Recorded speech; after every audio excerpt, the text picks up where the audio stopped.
ಕೋಲಾರ ಲೋಕಸಭಾ ಕ್ಷೇತ್ರದ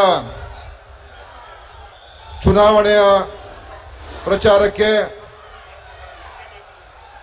ಏನು ಲೋಕಸಭಾ ಚುನಾವಣೆ ಇಡೀ ದೇಶದಲ್ಲಿ ನಡೀತಾ ಇದೆ, ಆ ಚುನಾವಣೆಯ ಪ್ರಚಾರದ ಕಾರ್ಯಕ್ರಮಕ್ಕೆ ಕಾಂಗ್ರೆಸ್ ಪಕ್ಷ ಮತ್ತು ಜೆಡಿಎಸ್ ಪಕ್ಷ ಎರಡರ ಸಂಯೋಜನೆಯೊಂದಿಗೆ ಆಗ್ತಾ ಇರತಕ್ಕಂತ ಈ ಒಂದು ಬೃಹತ್ ಸಮಾವೇಶಕ್ಕೆ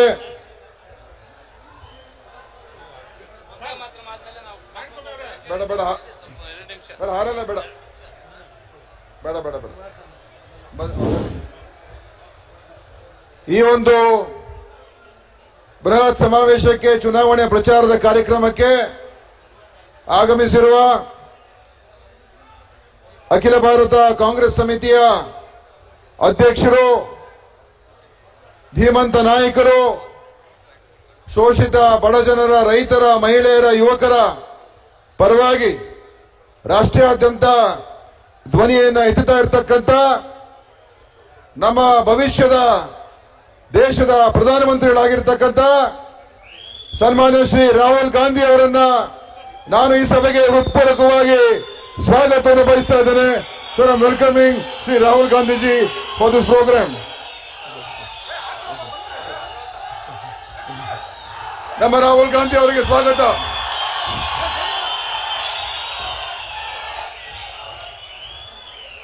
ಅದೇ ರೀತಿಯಾಗಿ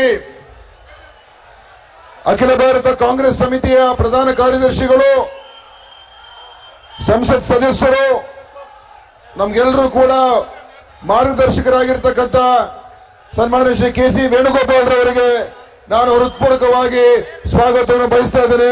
ಮಾನ್ಯ ಶ್ರೀ ಕೆ.ಸಿ. ವೇಣುಗೋಪಾಲ್ ಅವರೇ, ವೇಣುಗೋಪಾಲ್ ಅವರಿಗೆ ಯಾರು ಒಬ್ಬರಿಬ್ರು ಮಾಡ್ಲಿ, ಬನ್ರಿ ಎಲ್ಲ ಬಂದ್ಬಿಡ್ರಿ, ಈಗ ಬರ್ರಿ, ಎಲ್ಲ ಯಾರು ಒಬ್ಬರಾಗ ಹಾಕ್ಲಿ, ಬನ್ರಿ, ಎಲ್ಲಾರು ಯಾರು ಒಬ್ಬರಾಗ ಹಾಕಿ ಸಾಕು, ಬನ್ನಿ. ಈಗ ಶಾಸಕಾಂಗ ಪಕ್ಷದ ನಾಯಕರು, ಮಾಜಿ ಮುಖ್ಯಮಂತ್ರಿಗಳು, ಜನಪ್ರಿಯ ನಾಯಕರು, ನಮ್ಮೆಲ್ಲರಿಗೂ ಕೂಡ ಮುಖಂಡರಾಗಿರ್ತಕ್ಕಂಥ ಸನ್ಮಾನ್ಯ ಶ್ರೀ ಸಿದ್ದರಾಮಯ್ಯನವರಿಗೆ ನಾನು ಈ ಸಭೆಗೆ ಹೃತ್ಪೂರ್ವಕವಾಗಿ ಸ್ವಾಗತವನ್ನು ಬಯಸ್ತಾ ಇದ್ದೇನೆ. ಅದೇ ರೀತಿಯಾಗಿ ಕಾಂಗ್ರೆಸ್ಸಿನ ಲೋಕಸಭೆಯಲ್ಲಿ ನಮ್ಮ ನಾಯಕರು, ಸೋಲಿಲ್ಲದ ಸರದಾರ, ರಾಜ್ಯದಲ್ಲಿ ಮತ್ತು ರಾಷ್ಟ್ರ ಮಟ್ಟದಲ್ಲಿ ಇವತ್ತು ಕಾಂಗ್ರೆಸ್ ಪಕ್ಷವನ್ನು ಮುಂದಾಳತ್ವವನ್ನು ವಹಿಸಿಕೊಂಡು ಅತ್ಯಂತ ಯಶಸ್ವಿಯಾಗಿ ನಿರ್ವಹಣೆ ಮಾಡ್ತಾ ಇರ್ತಕ್ಕಂಥ ನಮ್ಮ ನಾಯಕರಾಗಿರ್ತಕ್ಕಂಥ ಸನ್ಮಾನ್ಯ ಶ್ರೀ ಮಲ್ಲಿಕಾರ್ಜುನ್ ಖರ್ಗೆ ಅವರಿಗೆ ತಮ್ಮೆಲ್ಲರ ಪರವಾಗಿ ನಾನು ಆರ್ಥಿಕವಾಗಿ ಸ್ವಾಗತವನ್ನು ಬಯಸ್ತಾ ಇದ್ದೇನೆ. ಮಾನ್ಯ ಖರ್ಗೆ ಸಾಹೇಬ್ರೆ, ಈ ಸಮಾರಂಭಕ್ಕೆ ಜಿಲ್ಲಾ ಕಾಂಗ್ರೆಸ್ ಸಮಿತಿಯ ಅಧ್ಯಕ್ಷ ಆದಂತ ಚಂದ್ರಾರೆಡ್ಡಿ ಅವರು ಬಂದಿದ್ದಾರೆ, ಅವ್ರಿಗೂ ಕೂಡ ಸ್ವಾಗತವನ್ನು ಬಯಸ್ತಾ ಇದ್ದೀನಿ. ರಾಜ್ಯಸಭಾ ಸದಸ್ಯರು ಆದಂತ ಪ್ರೊಫೆಸರ್ ರಾಜೀವ್ ಗೌಡ ಅವರಿಗೆ ಸ್ವಾಗತವನ್ನು ಬಯಸ್ತಾ ಇದ್ದೀನಿ. ಶಾಸಕ ಮಿತ್ರರಾಗಿರ್ತಕ್ಕಂಥ ಇದೇ ಜಿಲ್ಲೆಯಿಂದ ಬಂದಿರತಕ್ಕಂಥ ಮಾಜಿ ಶಾಸಕರು ಹಾಗೂ ಜೆಡಿಎಸ್ ಪಕ್ಷದ ಅಧ್ಯಕ್ಷರಾದಂತ ವೆಂಕಟಶಿವ ರೆಡ್ಡಿ ಅವರಿಗೆ ನಾನು ಸ್ವಾಗತವನ್ನು ಬಯಸ್ತಾ ಇದ್ದೇನೆ. ಶಾಸಕರಾಗಿರ್ತಕ್ಕಂಥ ಸನ್ಮಾನ್ಯ ಶ್ರೀ ನಂಜೇಗೌಡರಿಗೆ ನಾನು ಸ್ವಾಗತವನ್ನು ಬಯಸ್ತಾ ಇದ್ದೀನಿ. ಮಾಲೂರು ಕ್ಷೇತ್ರದ ಶಾಸಕರು, ಶಿಡ್ಲಘಟ್ಟ ಕ್ಷೇತ್ರದ ನಮ್ಮ ಹಿರಿಯ ನಾಯಕರು, ಶಾಸಕರಾಗಿರ್ತಕ್ಕಂಥ ಶ್ರೀ ವಿ ಮುನಿಯಪ್ಪನವರು ಬಂದಿದ್ದಾರೆ, ಅವ್ರಿಗೂ ಕೂಡ ನಾನು ಸ್ವಾಗತವನ್ನು ಬಯಸ್ತಾ ಇದ್ದೀನಿ. ಜೆಡಿಎಸ್ ಪಕ್ಷದ ಶಾಸಕರಾಗಿರ್ತಕ್ಕಂಥ ಶ್ರೀನಿವಾಸ್ ಗೌಡರಿಗೆ ನಾನು ಸ್ವಾಗತವನ್ನು ಬಯಸ್ತಾ ಇದ್ದೀನಿ. ನಜೀರ್ ಅಹಮದ್ ಅವರಿಗೆ ಸ್ವಾಗತವನ್ನು ಬಯಸ್ತಾ ಇದ್ದೀನಿ. ಬಂಗಾರಪೇಟೆ ಶಾಸಕರಾದಂಥ ನಾರಾಯಣ ಸ್ವಾಮಿ ಅವರಿಗೆ ಸ್ವಾಗತವನ್ನು ಬಯಸ್ತಾ ಇದ್ದೀನಿ. ನಾರಾಯಣ ಸ್ವಾಮಿ ಅವರಿಗೆ ಸ್ವಾಗತ ಬಯಸ್ತಾ ಇದ್ದೀನಿ. ಚಿಂತಾಮಣಿ ಶಾಸಕರಾಗಿರ್ತಕ್ಕಂಥ ಕೃಷ್ಣಾರೆಡ್ಡಿ ಅವರಿಗೆ ಸ್ವಾಗತವನ್ನು ಬಯಸ್ತಾ ಇದ್ದೀನಿ. ರಾಜ್ಯಸಭಾ ಸದಸ್ಯರಾಗಿರ್ತಕ್ಕಂಥ ಹನುಮಂತ ಅವರಿಗೆ ಸ್ವಾಗತವನ್ನು ಬಯಸ್ತಾ, ಮತ್ತೊಬ್ಬರು ಶಾಸಕಿಯಾದಂತಹ ರೂಪಾ ಶಶಿಧರ್ ಅವರಿಗೂ ಕೂಡ ನಾನು ಈ ಸಭೆಗೆ ಸ್ವಾಗತವನ್ನು ಬಯಸ್ತಾ ಇದ್ದೀನಿ.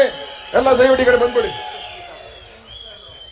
ಹಾಗೂ ವೇದಿಕೆ ಮೇಲೆ ಇರ್ತಕ್ಕಂಥ ಎಲ್ಲ ಮಾಜಿ ಶಾಸಕರೇ, ಎರಡೂ ಪಕ್ಷದ ಮುಖಂಡರುಗಳೇ, ವಿಧಾನ ಪರಿಷತ್ ಸದಸ್ಯರಾಗಿರ್ತಕ್ಕಂಥ ಚೌಡಾರೆಡ್ಡಿರವರೇ, ಹಾಗೂ ವೇದಿಕೆ ಮೇಲೆ ಇರ್ತಕ್ಕಂಥ ಎಲ್ಲ ಗಣ್ಯರೇ, ತಮ್ಗೆಲ್ಲರೂ ಕೂಡ ನಾನು ಹೃತ್ಪೂರ್ವಕವಾಗಿ ಸ್ವಾಗತವನ್ನು ಬಯಸಿ, ಇವತ್ತು ಈ ಒಂದು ಸಮಾವೇಶಕ್ಕೆ ರಾಹುಲ್ ಗಾಂಧಿ ಅವರು ಬಂದಿದ್ದಾರೆ.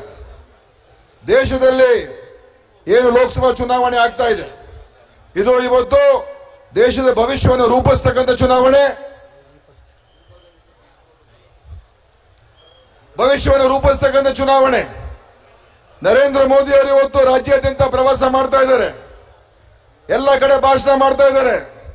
ಆದರೆ ನರೇಂದ್ರ ಮೋದಿ ಅವರು ಒಂದು ಭಾಷಣದಲ್ಲೂ ಕೂಡ ಅವರು 5 ವರ್ಷದ ಸಾಧನೆ ಏನು ಅಂತ ಇದುವರೆಗೂ ಕೂಡ ಹೇಳಿಲ್ಲ. ಯಾಕೆ ನರೇಂದ್ರ ಮೋದಿ ಅವರೇ ತಾವು ತಮ್ಮ ಭಾಷಣದಲ್ಲಿ ನೀವೇನ್ ಕೊಟ್ಟಿರ್ತಕ್ಕಂಥ ಮಾತುಗಳನ್ನು ನಾನು ಉಳಿಸ್ಕೊಂಡಿದ್ದೇನೆ ಅಂತ ಯಾಕೆ ನೀವು ಭಾಷಣ ಮಾಡ್ತಾ ಇಲ್ಲ? ಯಾಕೆ ನೀವು ಯುವಕರಿಗೆ ಕೆಲಸ ಕೊಟ್ಟಿದ್ದೀನಿ, ಉದ್ಯೋಗ ಕೊಟ್ಟಿದ್ದೀನಿ ಅಂತ ಭಾಷಣ ಮಾಡ್ತಾ ಇಲ್ಲ? ಯಾಕೆ ನೀವು ರೈತರಿಗೆ ನಾನು ಸಹಾಯ ಮಾಡಿದ್ದೀನಿ, ಅವ್ರಿಗೆಲ್ಲ ರೀತಿ ಸಹಕಾರ ಕೊಟ್ಟಿದ್ದೀನಿ ಅಂತ ಭಾಷಣ ಮಾಡ್ತಾ ಇಲ್ಲ? ಯಾಕೆ ನೀವು ಕಪ್ಪು ಹಣ ವಾಪಸ್ ತಗೊಂಡ್ಬಂದಿದ್ದೀನಿ, ಜನರಿಗೆ ಹಂಚಿದ್ದೀನಿ ಅಂತ ನೀವು ಭಾಷಣ ಮಾಡ್ತಾ ಇಲ್ಲ? ನಿಮ್ಮ ಭಾಷಣದಲ್ಲಿ ಎಲ್ಲೂ ಕೂಡ ಅಭಿವೃದ್ಧಿಯ ವಿಚಾರವೇ ಇಲ್ಲ. ನಿಮ್ಮ ಭಾಷಣದಲ್ಲಿ ರಾಷ್ಟ್ರದ ವಿಚಾರಗಳೇ ಇಲ್ಲ. ಆದ್ರಿಂದ ಡೆಪ್ಟಿ ಸ್ಪೀಕರ್ ಕೂಡ ಸ್ವಾಗತ ಮಾಡಿದ್ದೆ ಕೃಷ್ಣಾರೆಡ್ಡಿ ಅವರಿಗೆ, ಬಹುಶಃ ಗೊತ್ತಾಗ್ಲಿಲ್ಲ ಮೊನ್ನೆ ಕೃಷ್ಣಾರೆಡ್ಡಿ ಅವರೇ. ಆದ್ರಿಂದ ಇವತ್ತು ಬಿಡಿ ಮಾಡೋಣ. ಆದ್ರಿಂದ ಇವತ್ತು ಬರೀ ಅವರು ಪ್ರಚೋದನೆಕಾರಿ ಮಾತುಗಳಾಡ್ಕೊಂಡು ರಾಜ್ಯದ ಜನರಿಗೆ ದಿಕ್ತಪ್ಪಿಸ್ತಕ್ಕಂಥ ಕೆಲಸ ಮಾಡಿಕೊಂಡು ಯಾವುದೇ ಒಂದು ಜನರಿಗೆ ಬದುಕಿನ ವಿಚಾರಕ್ಕೆ ಸಂಬಂಧಪಟ್ಟಿರ್ತಕ್ಕಂಥ ಒಂದು ವಿಷಯ ಕೂಡ ಇವತ್ತು ಈ ಪ್ರಧಾನಮಂತ್ರಿ ಮಾತಾಡ್ತಾ ಇಲ್ಲ. ಯಾಕೆ ಅಂತ ನಮ್ಮ ಪ್ರಶ್ನೆ. ಇವತ್ತು ನಾವು ಕೇಳ್ತಕ್ಕಂಥದ್ದು ಏನಂತ ಹೇಳಿದ್ರೆ, ನೀವು ಎಲ್ಲಾ ರೀತಿಯ ಮಾತುಗಳನ್ನು ಕೊಟ್ಟಿದ್ರಿ, ಅದು ನೀವು ಸಾಧನೆಯನ್ನ ಏನ್ ಮಾಡಿದ್ದೀರಾ? ನಿಮಗೆ ಏನು ಹೇಳಕ್ ಆಗ್ದೇನೆ ಇವತ್ತು ಬರೀ ಸುಳ್ಳನ್ನ ಹೇಳ್ತಾ ಇದ್ದೀರಾ, ಎಲ್ಲ ಕಡೆ ಸುಳ್ಳಿನ ಪ್ರಚಾರ ಮಾಡ್ತಾ ಇದ್ದೀರಾ. ಅದಕ್ಕೆ ನನಗನ್ಸುತ್ತೆ ನಮ್ಮ ದೇಶದ ಇತಿಹಾಸದಲ್ಲಿ ಇಷ್ಟೊಂದು ಸುಳ್ಳು ಹೇಳ್ತಕ್ಕಂಥ ಪ್ರಧಾನಮಂತ್ರಿ ನಾವು ಯಾವತ್ತೂ ಕೊಡಿಲ್ಲ. ಅಂತ ಒಬ್ಬ ಮಹಾ ಸುಳ್ಳುಗಾರ ಇವತ್ತು ದೇಶದ ಪ್ರಧಾನಮಂತ್ರಿ ಆಗಿರ್ತಕ್ಕಂಥದ್ದು ಅತ್ಯಂತ ದುರ್ದೈವದ ಸಂಗತಿ. ಇವತ್ತವರು ಸಬ್ಕಾ ಸಾಥ್ ಸಬ್ಕಾ ವಿಕಾಸ್ ಬಗ್ಗೆ ಮಾತಾಡ್ತಾರೆ. ಆದ್ರೆ ಕರ್ನಾಟಕದಲ್ಲಿ ನನ್ನ ಪ್ರಶ್ನೆ ಮೋದಿ ಅವರಿಗೆ, 28 ಕ್ಷೇತ್ರಗಳಿದೆ, ನೀವು ಒಂದು ಹಿಂದುಳಿದ ವರ್ಗಕ್ಕೆ ಸೇರಿರ್ತಕ್ಕಂಥ ಒಬ್ಬ ವ್ಯಕ್ತಿಗೆ ಕೂಡ ನೀವು ಟಿಕೆಟ್ ಕೊಟ್ಟಿಲ್ಲ, ಒಬ್ಬ ಅಲ್ಪಸಂಖ್ಯಾತ ಟಿಕೆಟ್ ಕೊಟ್ಟಿಲ್ಲ. ನೀವು ಹೇಗೆ ನೀವು ಸಬ್ಕಾ ಸಾಥ್ ಸಬ್ಕಾ ವಿಕಾಸ್ ಮಾಡಕ್ಕಾಗ್ತದೆ? ಯಾರನ್ನು ಕೂಡ ನೀವು ಪ್ರಾತಿನಿಧ್ಯ ಕೊಡ್ತಕ್ಕಂಥ ಕೆಲಸ ಮಾಡಿಲ್ಲ ಮತ್ತು ಜನರಿಗೆ ಬೇಕಾಗಿರ್ತಕ್ಕಂಥ ಕೆಲಸಗಳು ಕೂಡ ಮಾಡ್ತಾ ಇಲ್ಲ. ಇವತ್ತು ಕೇವಲ ನೀವು ದೇಶದ ವಿಚಾರದನ್ನ, ರಾಷ್ಟ್ರವಾದ ವಿಚಾರವನ್ನು ತೆಗೆದುಕೊಂಡು, ಏನು ಆರ್ಮಿಯ ವಿಚಾರ ತೆಗೆದುಕೊಂಡು ದಾರಿ ತಪ್ಪಿಸುವಂತ ಕೆಲಸ ಮಾಡ್ತಾ ಇದ್ದೀರಾ. ಇವತ್ತು ನಾನು ಕೇಳ್ತಕ್ಕಂಥದ್ದು, ನೀವು ನಿಮ್ಮ ಮಾತುಗಳಲ್ಲಿ ನಮಗೆ ಬೇಕಾಗಿರತಕ್ಕಂಥದ್ದು 5 ವರ್ಷದ ಸಾಧನೆ ಏನ್ ಮಾಡಿದ್ದೀರಾ, ಅದೆಲ್ಲೂ ಕೂಡ ಪ್ರಸ್ತಾಪ ಆಗ್ತಾ ಇಲ್ಲ. ಅದಕ್ಕೇನೆ ದೇಶದ ಬದಲಾವಣೆ ಆಗ್ಬೇಕು. ಯಾರು ರೈತ ಪರವಾಗಿ ಕೆಲಸ ಮಾಡ್ತಾರೆ, ಯಾರು ಸಾಮಾನ್ಯ ಜನರ ಪರವಾಗಿ ಕೆಲಸ ಮಾಡ್ತಾರೆ, ಯಾರು ಈ ದೇಶವನ್ನ ಒಗ್ಗೂಡಿಸಿ ಐಕ್ಯತೆಯನ್ನ ಕಾಪಾಡ್ತಾರೆ, ಅಂತವರು ಈ ದೇಶದ ಪ್ರಧಾನಮಂತ್ರಿ ಆಗ್ಬೇಕು. ಅಂತ ವ್ಯಕ್ತಿ ಯಾರಾದ್ರೂ ಈ ದೇಶದಲ್ಲಿ ಇದ್ರೆ ಅದು ಸನ್ಮಾನ್ಯ ಶ್ರೀ ರಾಹುಲ್ ಗಾಂಧಿ ಅವರು. ಅವರು ಈ ಚುಕ್ಕಾಣಿ ಹಿಡಿಬೇಕು, ಅವರು ಈ ದೇಶವನ್ನು ನಡೆಸ್ಕೊಂಡು ಹೋಗ್ಬೇಕು. ಅವರ ನಾಯಕತ್ವದಲ್ಲಿ ನಾವು ಪಕ್ಷವನ್ನ, ದೇಶವನ್ನ ಕಟ್ತಕ್ಕಂಥ ಕೆಲಸವನ್ನು ಮಾಡಬೇಕಾಗ್ತದೆ. ಅದಕ್ಕೆ ಇವತ್ತು ನಾವು ಕಾಂಗ್ರೆಸ್ ಮತ್ತು ಜೆಡಿಎಸ್ ನಾವು ಎರಡೂ ಒಂದಾಗಿ ಇವತ್ತು ಹೋರಾಟವನ್ನು ಮಾಡ್ತಾ ಇದ್ದೀವಿ. ಈ ಹೋರಾಟವನ್ನು ನಾವು ದೇಶವನ್ನ ಉಳಿಸೋಕ್ಕೋಸ್ಕರ ಈ ಸರ್ವಾಧಿಕಾರ ಧೋರಣೆಯಿಂದ ನಾವು ದೇಶವನ್ನು ಉಳಿಸಬೇಕಾಗ್ತದೆ, ಪ್ರಜಾಪ್ರಭುತ್ವವನ್ನು ಉಳಿಸಬೇಕಾಗ್ತದೆ. ಇಲ್ಲದೆ ಹೋದ್ರೆ ಇವತ್ತು ಮಾಫಿಯಾ ರಾಜ್ ದೇಶದಲ್ಲಿ ಆಗ್ತಾ ಇದೆ. ಮೋದಿ ಮತ್ತು ಅಮಿತ್ ಶಾ ಅವರ ರಾಜಕಾರಣ ಏನಿದೆ ಅದು ಒಂದು ರೀತಿ ಮಾಫಿಯಾ ಪಾಲಿಟಿಕ್ಸ್ ಮಾಡ್ತಾವ್ರೆ. ಹೆದರಿಸುವಂತದ್ದು, ರೇಡ್ ಮಾಡಿಸುವಂತದ್ದು, ಬೇರೆಯವರೆಲ್ಲ ಬ್ಲಾಕ್ ಮೇಲ್ ಮಾಡಿಸುವಂತದ್ದು, ಯಾರಿಗೂ ಕೂಡ ತಮ್ಮ ಅಭಿಪ್ರಾಯನ ವ್ಯಕ್ತಪಡಿಸತಕ್ಕಂಥದಕ್ಕೆ ಅವಕಾಶ ಮಾಡಿಕೊಡ್ತಾರೆ. ಇವತ್ತು ಅಧಿಕಾರದ ಸಂಪೂರ್ಣ ದುರ್ಬಳಕೆ ಮಾಡ್ತಕ್ಕಂಥ ಒಂದು ವ್ಯವಸ್ಥೆ ಇವತ್ತು ದೇಶದಲ್ಲೂ ಆಗಿದೆ, ರಾಜ್ಯದಲ್ಲೂ ಆಗಿದೆ. ಪ್ರತಿನಿತ್ಯ ನಮ್ಮ ಅಭ್ಯರ್ಥಿಗಳ ಮೇಲೆ ರೇಡ್ ಮಾಡ್ತಾರೆ, ನಮ್ಮ ಕಾಂಗ್ರೆಸ್ ಜೆಡಿಎಸ್ ಸಪೋರ್ಟರ್ಸ್ ಮೇಲೆ ರೇಡ್ ಮಾಡ್ತಾರೆ. ಚುನಾವಣೆ ಸಂದರ್ಭದಲ್ಲಿ ಈ ರೀತಿಯಾದಂತಹ ಹೀನಾಯ ಕೃತ್ಯಗಳನ್ನ ಮಾಡ್ತಕ್ಕಂಥದ್ದು ನಾವು ಯಾವತ್ತೂ ಕೂಡ ನೋಡಿರ್ಲಿಲ್ಲ. ಅಂದ್ರೆ ಸೋಲಿನ ಭೀತಿಯಲ್ಲಿ ಇವತ್ತು ಬಿಜೆಪಿ ಇದ್ದಾರೆ.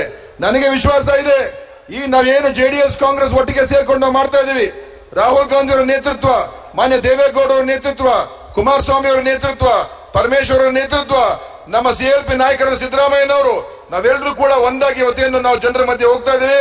28 ಕ್ಷೇತ್ರದಲ್ಲಿ ಕನಿಷ್ಠ 22 ಗೆಲ್ತಕ್ಕಂಥದ್ದು ಕರ್ನಾಟಕದಲ್ಲಿ ಆಗ್ತದೆ. ಕರ್ನಾಟಕವನ್ನು ನಿಮ್ಮ ಶಕ್ತಿಯನ್ನು ತುಂಬುತ್ತದೆ.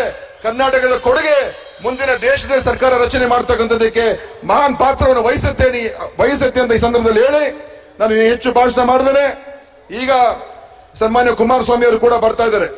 ಅವರು ಸ್ವಲ್ಪ ತಡವಾಗಿದೆ, ಬಹುಶಃ ಇನ್ನೊಂದು ಅರ್ಧ ಗಂಟೆಯಲ್ಲಿ ಮಾನ್ಯ ಮುಖ್ಯಮಂತ್ರಿ ಕೂಡ ಈ ಒಂದು ಸಭೆಗೆ ಆಗಮಿಸ್ತಾರೆ. ಅದರಿಂದ ನಾನು ಅವರನ್ನು ಕೂಡ ಈ ಸಭೆಗೆ ಸ್ವಾಗತವನ್ನು ಕೋರಿ ಮತ್ತು ವೇದಿಕೆ ಮೇಲೆ ಯಾರಾದ್ರೂ ಹೆಸರು ಬಿಟ್ಟೋಗಿದ್ರೆ ನಾನು ಅವರಿಗೂ ಕೂಡ ಸ್ವಾಗತವನ್ನು ಕೋರುತ್ತಾ, ಯಾರು ಕೂಡ ತಪ್ಪನ್ನ ತಾವು ಬೇರೆಯನ್ನ ಅರ್ಥ ಮಾಡ್ಕೋಬಾರ್ದು. ಇವತ್ತು ಈ ಸಭೆಯಲ್ಲಿ ಇದೊಂದು ಶಕ್ತಿಯ ಪ್ರದರ್ಶನ.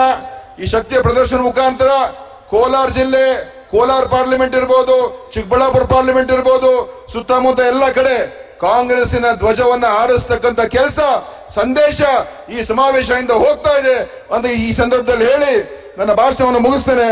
ಈಗ ಪ್ರಥಮ ಭಾಷಣವನ್ನ ನಮ್ಮ ಎಐಸಿಸಿ ಅಧ್ಯಕ್ಷರು ಸನ್ಮಾನ್ಯ ಶ್ರೀ ರಾಹುಲ್ ಗಾಂಧಿ ಅವರು ತಮ್ಮನ್ನು ಉದ್ದೇಶಿಸಿ ಮಾತಾಡ್ತಾರೆ. ಅವ್ರಿಗೆಲ್ಲರೂ ಕೂಡ ಭವ್ಯವಾಗಿ ಸ್ವಾಗತವನ್ನು ನೀಡಬೇಕು ಅಂತ